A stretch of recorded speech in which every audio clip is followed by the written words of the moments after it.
Welcome to AARP, Arizona Hispanic Connection. Educate. Celebrate. Connect.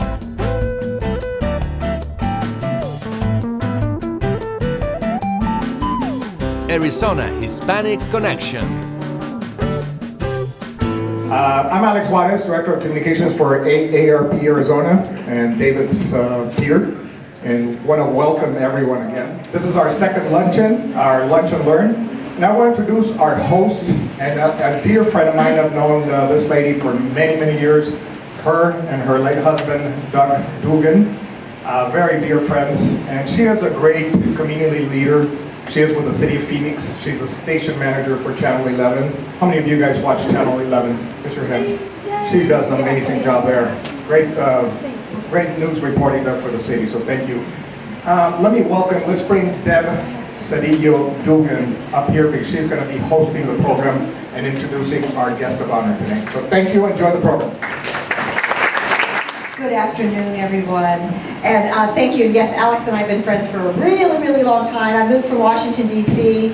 About 18, 19 years ago here with my husband. We have two daughters, and as Alex said, my husband unfortunately did pass away almost 2 years ago. And, it really is a pleasure being here today, and I thank AARP for hosting these quarterly luncheons because I think they're huge, and we need to have them. What better place to have them than right here? Okay, so I did a story on post 41 years ago. I need to come back. There's a lot of interesting things happening here. I also want to welcome all of you again to this quarterly talk. This is part of AARP, Arizona Hispanic Connection, a radio and social media platform. And our first lunch and learn, we had Congressman Ed Pastor, who delivered an excellent message on the history of Latino advocacy right here in Arizona. And boy, is there a lot of history here or what? My family is originally from northern New Mexico, and it's so exciting to see from the other side of Arizona, the Southwest, what's gone on here, because now I consider myself in Arizona, even though I go to Santa Fe every month. So before we continue on with our program, I would like you to please rise for the presentation of the colors by Post 41 Color Guard, followed by the national anthem, that will be sung by Deanna Hall. And Deanna is also a City of Phoenix employee. She works in the Human Services Department at Adam Diaz. Beautiful voice. She's also a mother of a son who serves for our great country. He is actually in the Army, and his name is Carlos Encinas. And please keep all of our men and women in prayer, especially during this time.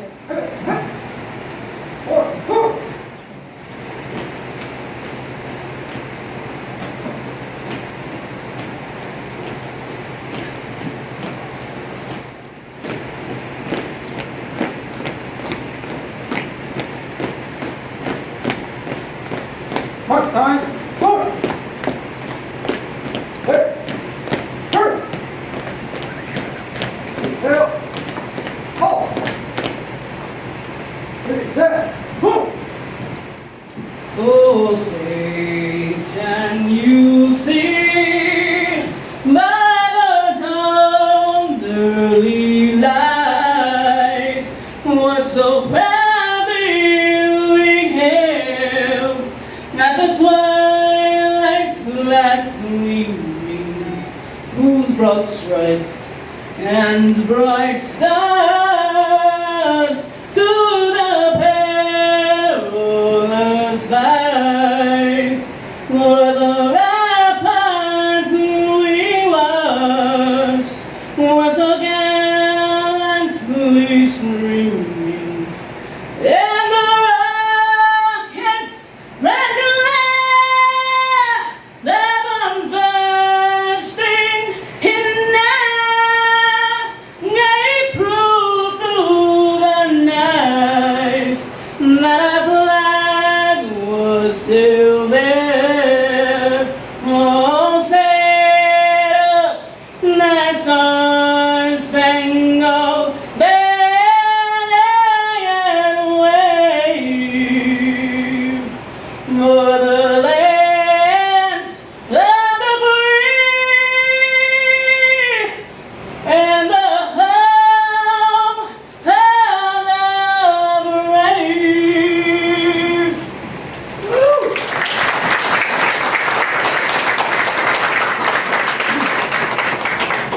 Forward. Woo. Right. Hey. Forward. Woo.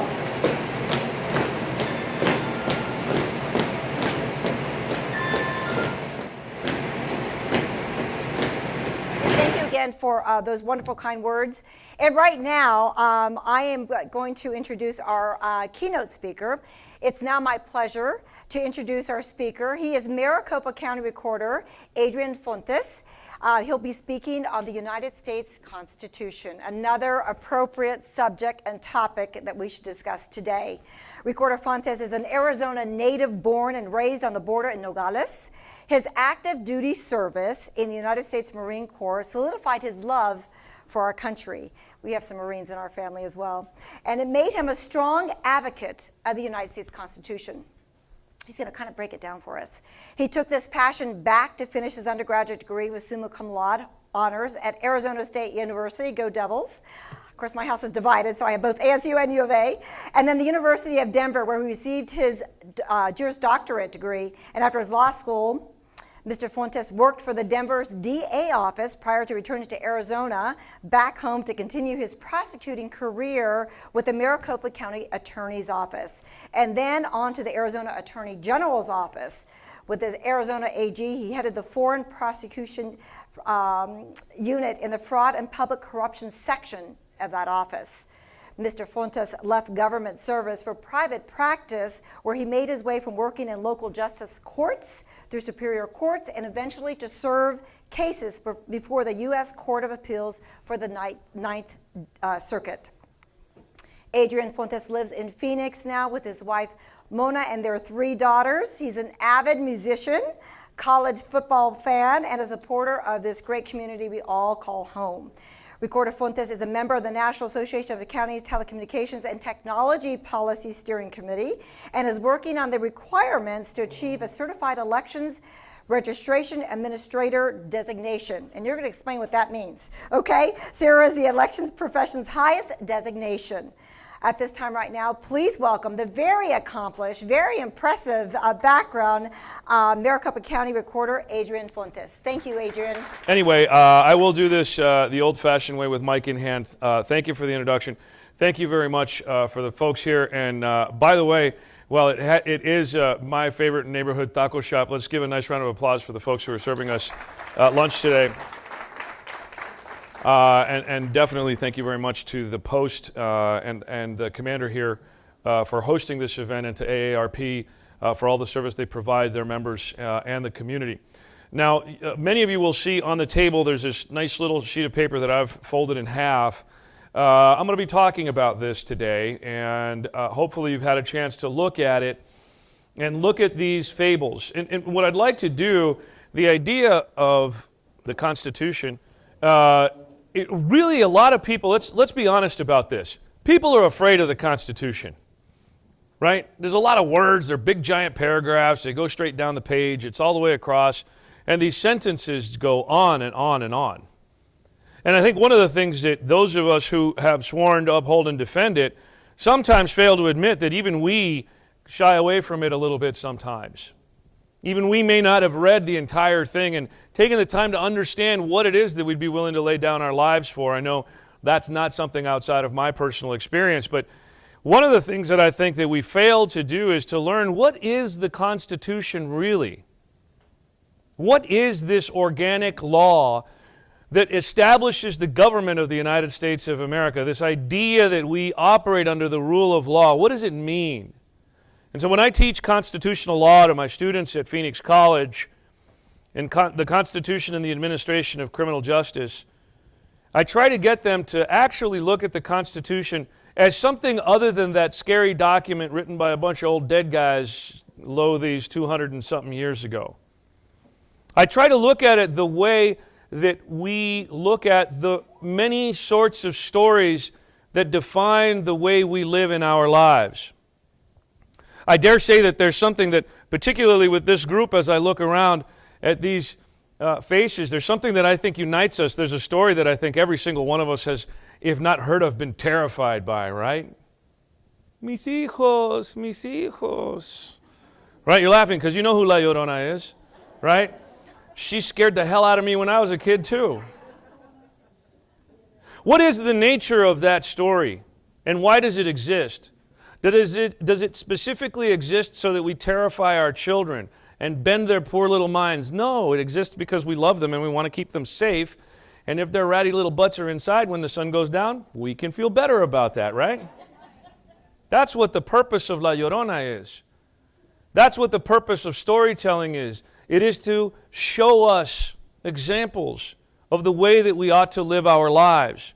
It is to help regulate our behavior within civilized society so that we can relate not only better to one another through these stories, but we can think about the consequences of behavior and how they help us in these stories to relate to one another. There's a few of them on this page. The first one is the bundle of sticks. And I'll paraphrase, I won't read it, but basically this father tells his sons, bring me some sticks. And they bring him some sticks, and he gets these sticks and he ties them together. And he shows this stack of sticks to one of his children. The text here, we didn't change the old-fashioned use of this word that is now sometimes derogative, so it's pretty interesting. That's actually the proper use of that word, so, apologies if folks find that a little awkward.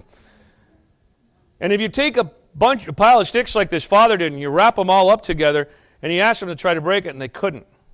And he untied it, and he says, now break one, and of course that was easily broken.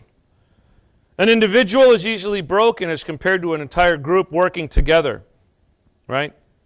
And this is the method that he used to prove it to his sons, but this is also the method that we in our society, in our culture, in Western civilization, pass down this story, whether it's in a Serbian family, a Swiss family, or whether it's in any of our families. So what do we have here in this story? What sorts of behavior does it dictate, and what does it teach us about working together in groups? It's an important story. If you look to the second story there, the tortoise and the hare, it's very familiar. It manifests itself in a lot of different ways, but we've got a turtle and a rabbit, and the rabbit says, I'm faster than you, and the turtle's like, okay, cool.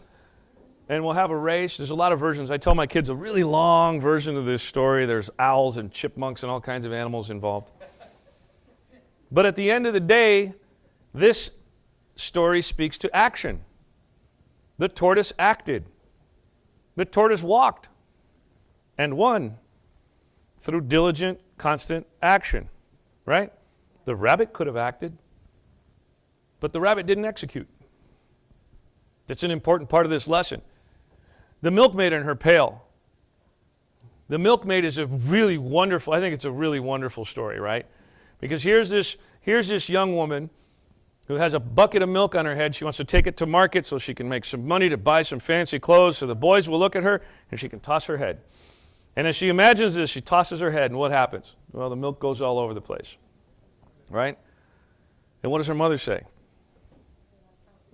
Do not count your chickens before they hatch, because with the money she was going to, that was the money that she was going to get with the chickens. I can't remember exactly how that one goes.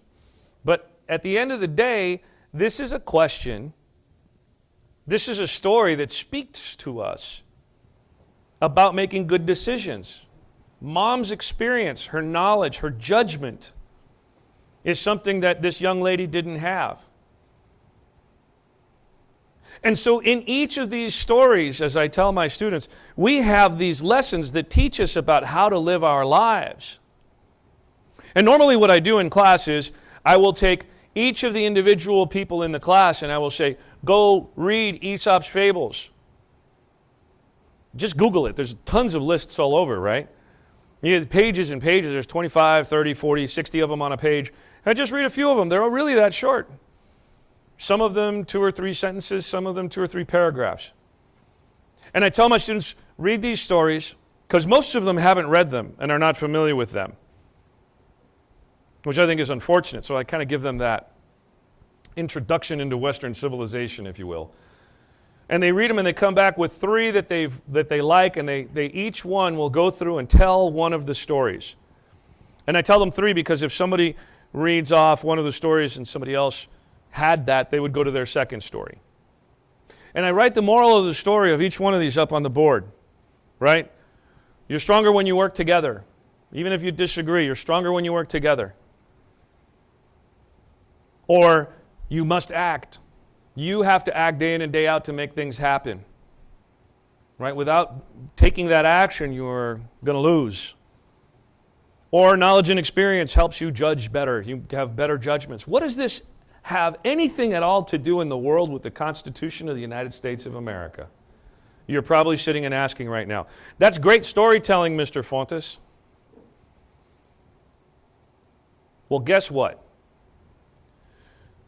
This little discussion that we've had so far has just established through stories about buckets of milk, rabbits, turtles, and a guy giving his sons a hard time. It has just established the founding principles by which our government exists.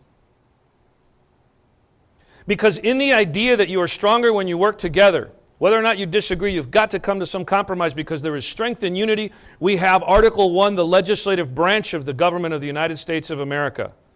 Because even if we have ideological differences as Americans, when we stick together, we are stronger. When we can work together, we are better. This is a pluribus unum. This is not about one person going off and being strong. The mythology of the Marlboro Man is a wonderful mythology that is not true. Working together, raising barns, building roads, building community, or electing people to go represent us together as a society. This is where our strength lies as a nation. This is the principle told to a 3 or 4-year-old child in a way that they can relate to, that makes Article 1 of the Constitution not just relatable and approachable, but real in our hearts.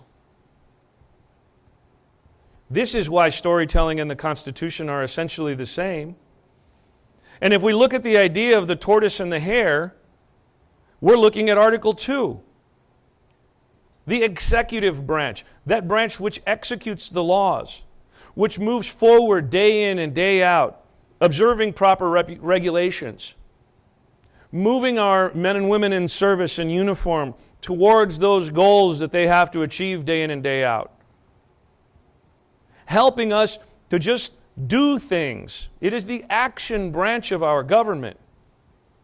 We elect one individual to oversee countless agencies across the spectrum, and they in turn do things. This is the idea of the executive branch. It executes the laws. It doesn't take a back step and not do anything. It does things. That's what we want our government to do. And then, of course, we move to the last one, which should be pretty obvious by now. Article 3 of our Constitution does what? It describes to us a court, a body of people with knowledge and experience that over time has put them in a place to be able to make good decisions. The Supreme Court of the United States and subordinate courts as established by Congress are described in Article 3. These are the wise, the educated, the experienced, the knowledgeable among us who, regardless of what we believe politically, make decisions about other stories. And this is the great part about the Supreme Court, because the Supreme Court also represents really the epitome of what is happening here. We understand case law, right? Very famous cases, Brown versus Board of Education, Miranda versus Arizona, Plessy v. Ferguson. I mean, there's hundreds that you just hear the name of and you understand. There's a story there.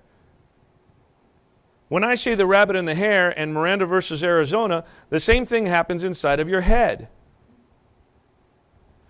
No, the rabbit didn't get arrested. No, the turtle didn't get denied his Fifth Amendment rights. But what's happening in your head is that you have a point of reference within which you can retrieve the information.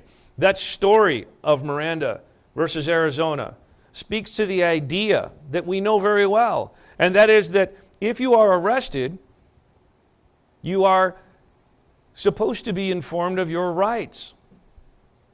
And if you voluntarily give them away and you confess, okie dokie, life goes on, right?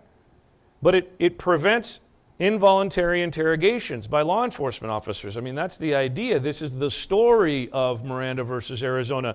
Our cases have stories, and they all speak to them. Think about every statute, every regulation, every law. Those of you that are in organizations, clubs, church support groups, you have bylaws. Why do those bylaws exist? They exist because there was a story. Something happened, and we have to make sure that this happens either with some kind of preparation next time, we know what to expect, or we're reacting to something that happened in a way that gives us guidance for the future. That is what this is about.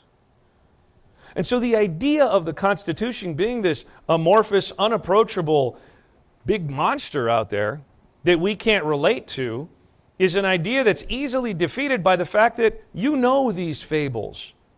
You know these stories and you can relate to them. And this is the struggle that I think we have in our society more and more when we get away from these traditional forms of storytelling, because it makes these ideas beyond our grasp, and it puts these concepts of what the Constitution is, what our laws are, how our organizations work, it puts it outside of, apparently, it puts it outside of the reach of the everyman.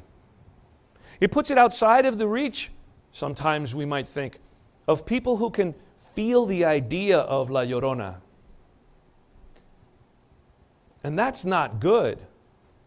It's not good because working together in a legislative body, making decisions as a household, as a neighborhood, as a village, as a community, as a town, we do this all the time.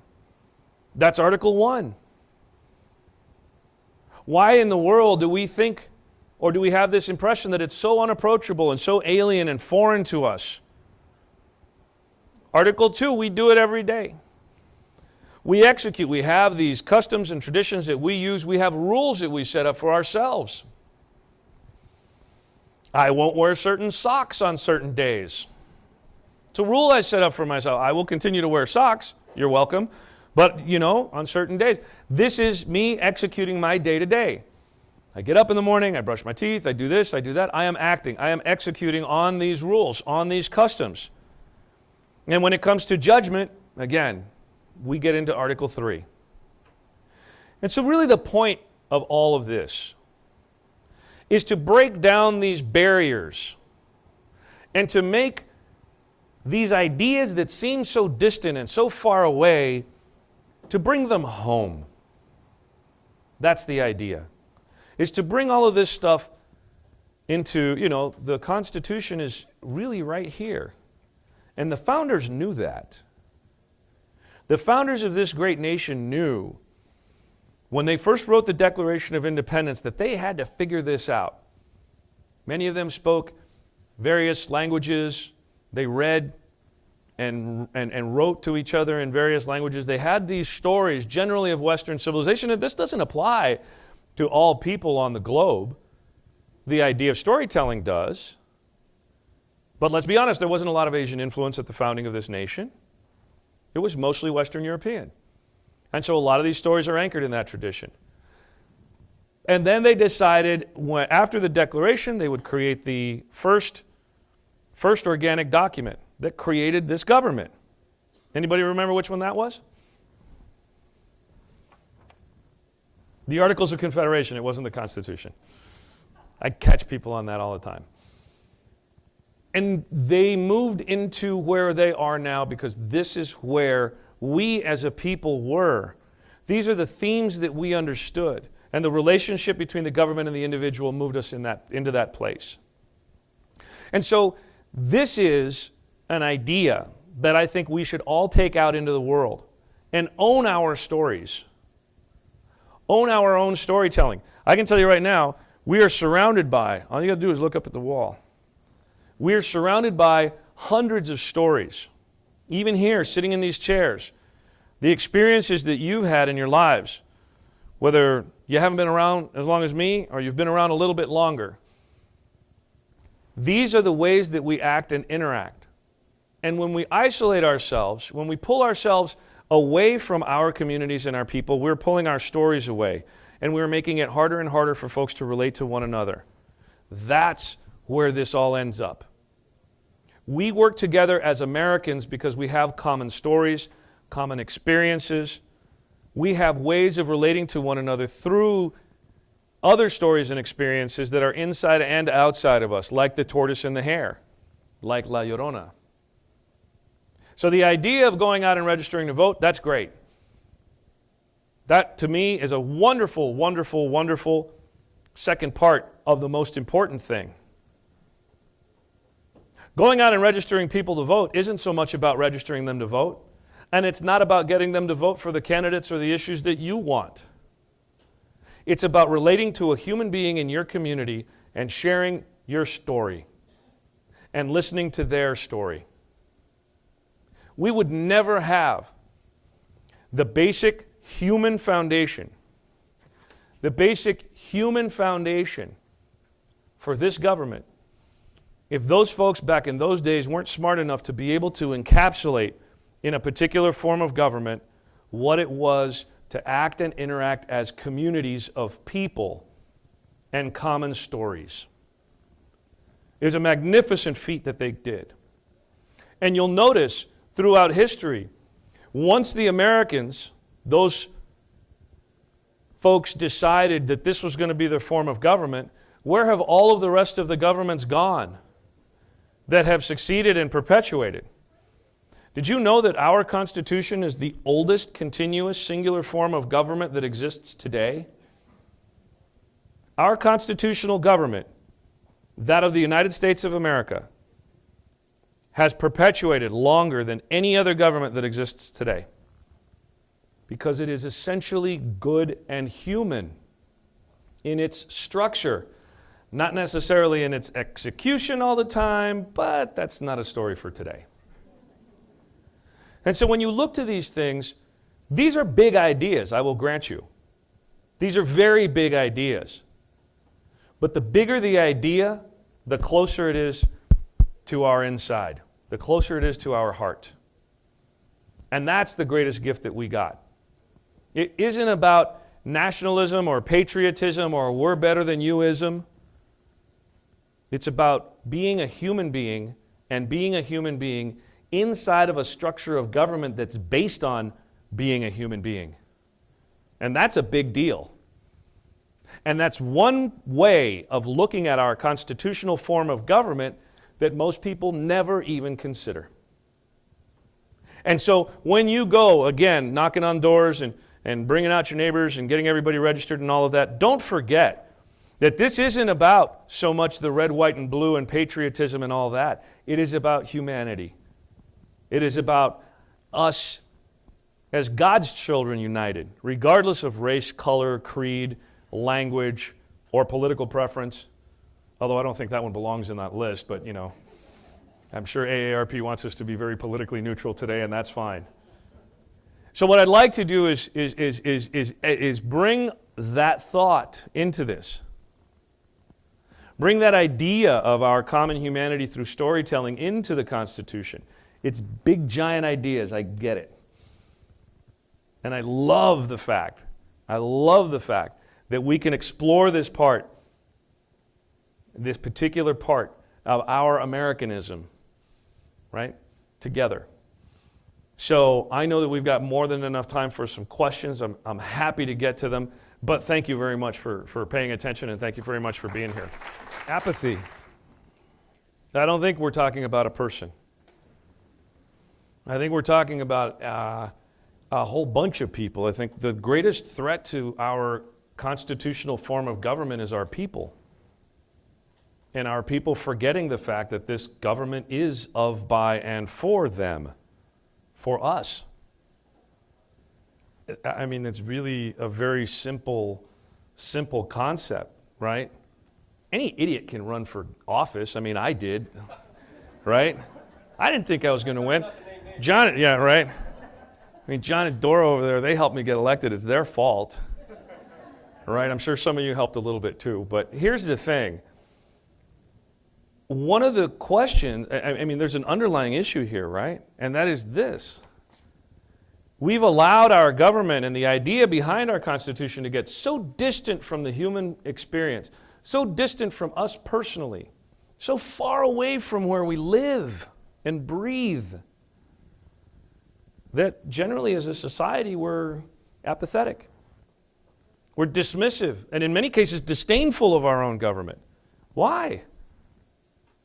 It's a really beautiful thing. The formation of this nation, with all its scars and wrinkles and terrible things that we've done to each other and to other people along the way, it's still really this beacon of hope, this really human way of working together. And it goes so far beyond what our regular storytelling is. I mean, the idea of the rule of law, that no human being is above the law, isn't something that we talk about a lot. You know, I'll say, like, we still operate under this mythology that some human being that's elected or, you know, celebrity has some special status among us. This is the idea of kings having power, empresses ruling over others. That's not what the rule of law is about. That's not what our Constitution is about. These folks thought about a time and a place and created a system by which any one of us could serve, and not one of us would be above. The idea of serving in office used to be you serve the king. You are a servant of the monarch. Here, we see it as service to the people. You are subordinate. And so, there is no one person. It is us, the American people. And that's one of the reasons why I think this is a great conversation to have and continue. Because we've dehumanized our own government. We've laid it so far away from where we are that it's hard to relate to anymore. And that's a shame. Because everybody in government is an American too. We are all one nation. And so it's not any one person's fault. And that's, I think, the fight. I think that the people up in the political chairs are alienating themselves from us. Yes. Well, here's a question. Are they circumventing the laws? Are we disagreeing with what they're doing? I mean, nobody said this was going to be easy, right? Let me just ask a personal question. Do you have children? The way that you said that tells me that you went through the same experience so many of us have. I've got girls that are coming into teenage years. Was it easy? But you didn't have an easy time at it. And there were struggles. There were moments of difficulty. And that is life. Well, guess what? This is too. Who the hell said we were all supposed to agree with each other? The very story here is, the first one is about these brothers who the father tells them, you're better together. Well, why would he tell them that if they were all agreeing with each other all the time? He told them that because they were not agreeing with each other. Just like in your family, just like with our government. This American family is far beyond just us in this room. And we're going to have disagreements. We have to disagree. Otherwise, it's so boring. I mean, for crying out loud. You know, haven't you ever just felt like, I'm not going to say going and getting drunk and getting in a bar fight. I'm not a Marine anymore. But haven't you ever felt like just getting into an engagement with folks and discussing issues? And, you know, you watch British Parliament, right, on TV when they're yelling at the Prime Minister and he yells back and then they go have tea and crumpets or whatever. Look, Americans are like that, and we're a warrior people anyway. We're always at odds. We've been at war almost every year that we've been in existence. The fight is where the ideas come from. It's where innovation comes from. It's where the move comes from. Is it a political fight? Yes. Do some people disagree with the way other people do things? Absolutely. Do people who get into office and have power get big heads and do stupid stuff? There's no question about that. God forbid that ever happens to me. I would expect you to come check me and be like, Fontes, cut it out, right? And hopefully I'll listen. But we're human beings. And so the distance that is created has more to do with individual behavior than it has to do with the way that we all act and interact among ourselves. And so, yes, there are problems like that. But that's what this is about. It's about solving problems, right? It's about working together to figure these things out. That's representative in, and it's represented in the very structure of our government. So I think very little has changed. Let me give you a pretty graphic example, and you'll forgive, right? Accusations of sexual misconduct in the church. They didn't really start arising until, what, late 80s, mid 90s? Does that mean that the church has always acted well and the people in the church have always acted well? Heck no. We just started hearing about it. We are human beings and we have flaws. There was a time when city council candidates in New York City, in the boroughs, back in the 1800s, would get a suit and stuff it and put the sign of their political opponent across, right? This is Jones. And Smith's campaign would march this doll of Jones down the street, hang him up and burn him in effigy. Burn it! We think our political discourse now has deteriorated. That's not any different than it used to be. Look, we're human beings. We just like saying, oh, it's so hard. I had to walk to school 20 miles uphill both ways in the snow, right? This is part of our human condition. We like to tell stories. I had it really rough. I didn't have a cell phone, right? I had to get my phone off of the wall, and I could only go so far, right? And then I had to dial it, and your fingers would get all messed up and everything. I don't think that we are very different as a society than we used to be. I think we're paying different kinds of attention to different things. I think that there are different sorts of stuff that mean different things for us. Let me give you a for example. 15 years ago, let's just say 20 years ago, how many of us would think that gay marriage would be legal in the United States? Right? Soccer fans out there. The LA Galaxy just got a whole stadium full of people to stop yelling a homophobic slur at their games. Things change. People change a little bit too. I'm sure we're going to find other things to annoy each other with. And I'm sure there's always going to be some kind of fight. And that's okay. As long as we learn that this is part of the human condition and deal with the human condition honestly and openly. Right? We're not that complicated. We're not that different. We enjoy a little bit of conflict, a little bit of spice once in a while. That's the way it is. That's why football is so popular. That's why MMA is so popular, right? That's why we put our heroes up on the wall who went out to do trigger pulling. I mean, let's be honest. We are not a pacifist people. We do it so that we can have peace, but we won't shy away from a fight. We won't. And that's just part of the nature of who we are. Well, I'll give you a great example. Let me give you a great example. Let me give you a great example of what you're talking about so that we can really connect, right?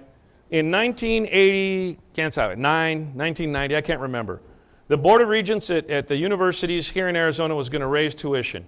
Right? Well, it's every year, right? Okay, but in 89, I was a student at Arizona State University, and me, following the tradition of what my dad did back in the 60s, got into a protest. And we sat and we blocked the doors to the MU. And I was sitting there with a kid from New York and a kid from Michigan and a kid from quién sabe dónde, right? All these university students. None of us knew each other. We were just mad and we were protesting. And guess what ended up happening? We started singing songs because we were bored. Because it was a sit-in and you get bored and so you sing songs. Some of you guys did this, right? And what were we singing? We were singing the theme song to like Gilligan's Island. We were singing TV show theme songs. Why? Because this was part of our common narrative. This was part of the storytelling, and we could relate to one another through these things. We had this experience in common. Now, and that's real. As we move into this more information age, you know, we've got more TV stations. We've got more folks looking at a whole bunch of information from a whole bunch of different places. And I mentioned this earlier. Not all students are raised in homes where Aesop's fables even exist.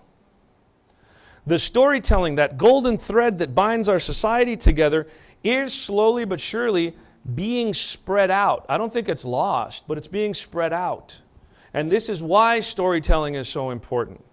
Because we have those stories, those ways of behaving, those rules for society inside of our head through storytelling. And this is why making the Constitution is so important, because it does unify us with its basic human themes. It makes us one people.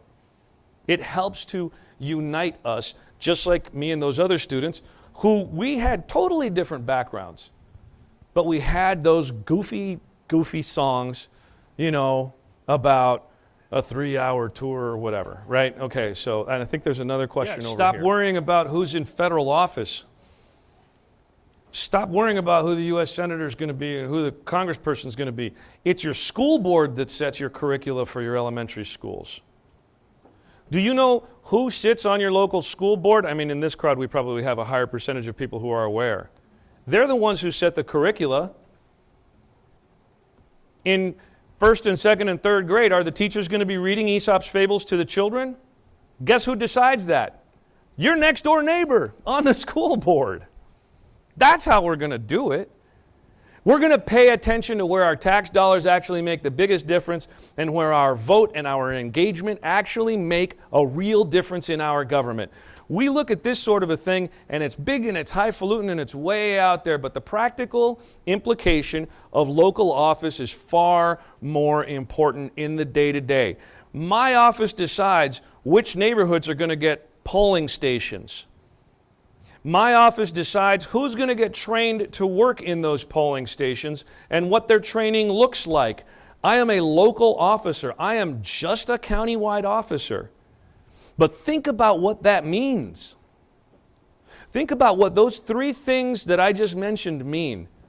And I essentially have carte blanche over that, right? I take a plan to the supervisors. Of course, they approve it. But at the end of the day, we're the ones that do the work. Your school board is that important.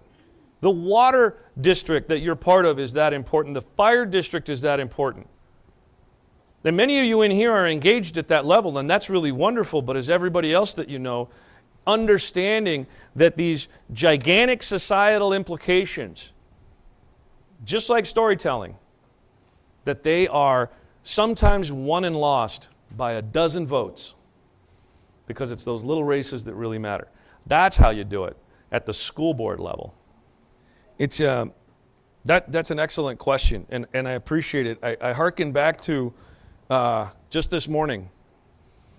We've talked a lot about the World Cup today, right? You knew I was going to bring it back to the World Cup eventually. So we were, my middle child and I were on our way to a local coffee shop to watch the Mexico game. And I had the radio on, and they were talking about something, and she asked me a question about bad people, right? And the answer was something like, listen, bad people do bad things, but good people always have to fight. And I said, what's the most important message in the Star Wars trilogy? More storytelling, right? Hope. The first Star Wars movie, the title of it is A New Hope. But that means there was other hope before, and that means there will always be hope. A More Perfect Union speaks to this very same idea. We will never reach perfection, but we can try consistently to get closer and closer through this sometimes difficult dialogue, through experience in the judiciary, through people acting and acting and acting, hopefully well. More perfect means that this is about work. Our democracy, our form of government is not about something that we can achieve and then sit on. We will not. There is no greatest day. There is only hope for a better tomorrow. Because if we say it was great, it is best then why are we going forward? It's exactly the wrong mentality, and it is inconsistent with that particular ideal that you point out. A more perfect union is aspirational. It's forward-looking. It's thinking about and dreaming about tomorrow. It's bringing up the next generation like some of our folks do very well over there. Don't think I didn't see you back there. It is movement. It is consistently pushing, and it is about hope. That's what a more perfect union means to me. Right? I can't tell you what it means to you or anybody else in here. That's up to you. Right? But that move towards perfection will never be achieved. but the movement is what matters. That's what I think a more perfect union is about. I alluded to scars and ugliness in our history. I don't want anyone in here for 1 second to think that I'm a cheerleader for the status quo. Absolutely the opposite. I believe in the progress and the forward movement of our society. I believe in the fact that while at our founding we had these great minds putting together this form of government, in a great way, they kind of excluded themselves. But slowly but surely, our nation has moved through fits and starts, sometimes through violence. We have moved forward. When they founded this nation, women couldn't vote, people of color couldn't vote, some people couldn't own land. There was a whole bunch of stuff that was limited. And even now, as we move forward, the story of America is the story of this more perfect union. The proof is in the pudding. We have yet to reach the promised land. I don't disagree with that concept. But at the end of the day, we have to look back and be grateful for the fact that we have a foundational document that is so willing to breathe with us as people, right? I don't know necessarily that it's a living, breathing document. I think it reflects a living, breathing people. I think it reflects living, breathing concepts. And that to me is what is so encouraging, right? So I agree with you. That's a great question. Here's the thing. Up until the Vietnam era, when the voting age was dropped from 21 to 18, it was considered sort of 21 was like the adulthood thing, and 18 was when you could go off to war. And that's one of the big reasons why the voting age shifted. There were other reasons, of course. And now to drop it down to 16 gives me pause. It gives me pause. And here's why it gives me pause. I don't think we should be sending 18-year-olds off to war. I think we should reserve war for people who are 65 and older. And I think we should reserve building and forward-looking and progress and peace to the youth, right? Now, what do we do with voting? I don't know, I haven't figured that one out yet. But, no, and of course I'm being a little bit of a smart aleck there, so forgive me. But, at the end of the day, we get to make changes. We really do get to make changes. It's not a dissimilar question to, what do you think about internet voting? What do you think about all of these other, changes that we've made? 30 years ago, everybody's voting by mail? Are you kidding? Right? Now, everybody wants to vote by mail. I mean, we've got elections where 94% of our turnout, 94% are early ballot by mail. That's where people want to go. Voting age, I think it's another one of those issues in this great amorphous pool. Me personally, I'm kind of okay with 18 right now. I don't have enough data yet to make a definitive decision, and I'm not really in the space where political policy is something that I'm really too excited about talking about, because I have the best political office in the world, by the way. And let me just kind of close with this part. There's the idea of politics, and that's over here. Taxes, foreign policy, healthcare, military engagements, all this other kinds of stuff. All of these things are over here in politics. Then I get to stand over here in the world of elections. Do we have the voter registration list correct? Are there enough polling places? Right? These easy questions of access. Do you have an election that has a good voter experience? Is there accountability in the election? And is it secure? That's it. That's my world. I don't have to worry about making my tios and tias angry because of what I think about this guy or that person, blah, blah, blah. I'm about elections, elections, elections, not politics. It's a wonderful, safe place to be. That's my safe place, right? So I'm excited about where we're at, where we're moving to, but as to reducing the voting age, I don't know. That's probably the best non-answer you're going to get out of me today. So anyway, yeah, thank you. So thank you very much, everybody. You've been really wonderful. I appreciate it. Thank you.